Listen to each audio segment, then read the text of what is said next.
arkadaşlar. Bugün sizlerle nenem bile getiriyor. Oradan şey getirir. Sizlerle de yolu göstereceğim.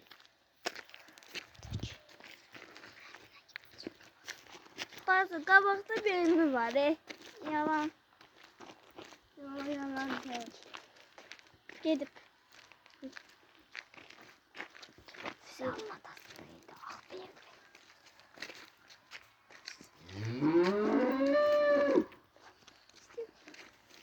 Ekranı yakınlaştırın. Bak yakınlaştırın.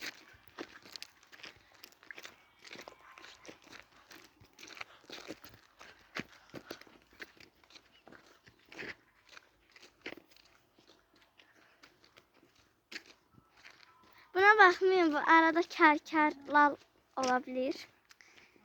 Nereden?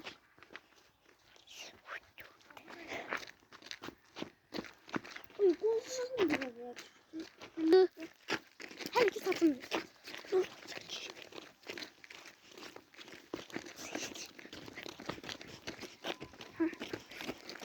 Yavaş gelirim ve telefon sivri çakılır.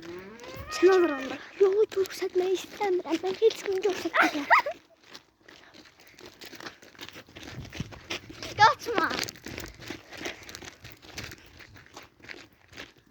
Güneşe İçe. Sırf eleyeceğim. Bu tarafta. Ay iki çek. Ay bizim. Ay da. Poka düştü. Hadi be. Düştü diye. Poka düştü. Pok. Ay bilmem.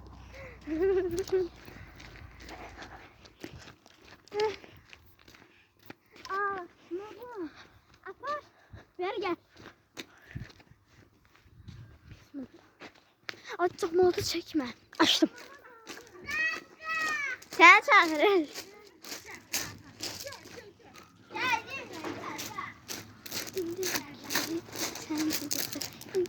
Ne diyecektim ben? Ata! Ne diyecektim? Ne diyecektim? Sen kabak satacaksın, ben sen götürecektim. He diyecektim. Yapıyorsun, satın üstünü göstereceğim. Sonra da demek ki gösteririm. Bir katacağım. Hadi sen özü gösteririm. Yok. He. Yok. Yok. Arkadaşlar abone olup like atsın. Bacımın yüzünü göstereceğim.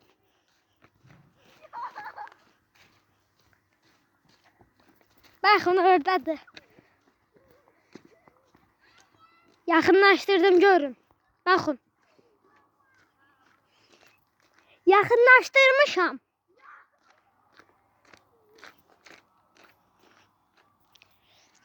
Ta sahır. Zamin.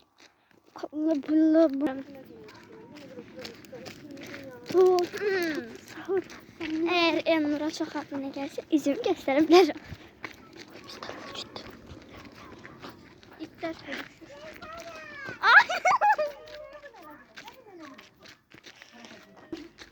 niye bakmadın? Atmıştım.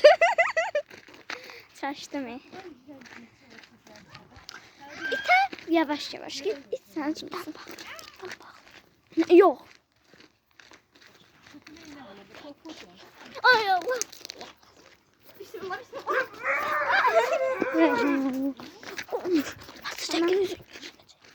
Yok. Karnımın içine girme.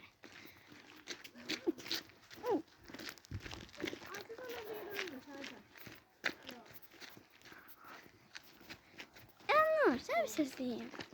Yadında da gün altı sen gözü ağrımış değil mi? Yok gözün ağrımış. Sen başa dur. Arkadaşlar kaçırıyor.